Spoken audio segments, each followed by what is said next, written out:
শিক্ষক দিৱসৰ শুভেচ্ছাৰে গুৰুসকললৈ শ্ৰদ্ধা জ্ঞাপন কৰি পপি ডেকাৰ এটি কবিতা। হে মহান গুৰু, তুমি আমাৰ জ্ঞানৰ প্ৰহৰী, তোমাৰ জ্ঞানৰ পোহৰেৰে উজ্জ্বলালা আমাৰ জীৱন বন্তি। তুমি আমাৰ এন্ধাৰ জীৱনৰ এগছি মমবাতি, যিয়ে নিজে জ্বলি আমাক দেখুৱালা পোহৰৰ পথ। তোমাৰ আদৰ্শক শত সহস্ৰ প্ৰণাম, তোমাৰ আদৰ্শৰ আলোকেৰে আমি জীৱন বাটত সাহসেৰে আগুৱাম।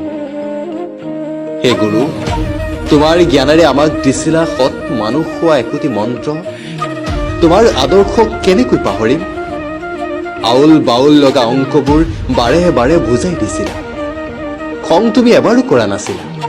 হাতত ধৰি আখৰ লিখিবলৈ শিকাইছিলা, তোমাৰ ধৈৰ্যৰ গুণেৰে শিকাইছিলা আমাক ধৈৰ্যশীল হ'বলৈ, আৰু শিকাইছিলা সত্য গুণ আহৰণ কৰিবলৈ। তুমি শিকালা সময়ৰ জ্ঞান, আৰু শিকালা সমাজ পঢ়িব, সমাজক বুজিব। সতৰ সন্ধানৰ লগতে যুক্তিৰে বিবেচনা কৰিব পৰা জ্ঞান তুমি আমাক দিলা। জীৱনবোধ সম্পৰ্কে অজস্ৰ পাঠ শিকালা, আৰু আমাক সংগ্ৰামী কৰি তুলিলা। হে মহান গুৰু, তুমি সদায় জিলিকি ৰোৱা জ্ঞান মন্দিৰত আমাৰ আদৰ্শৰ পূজাৰী হৈ থাকা।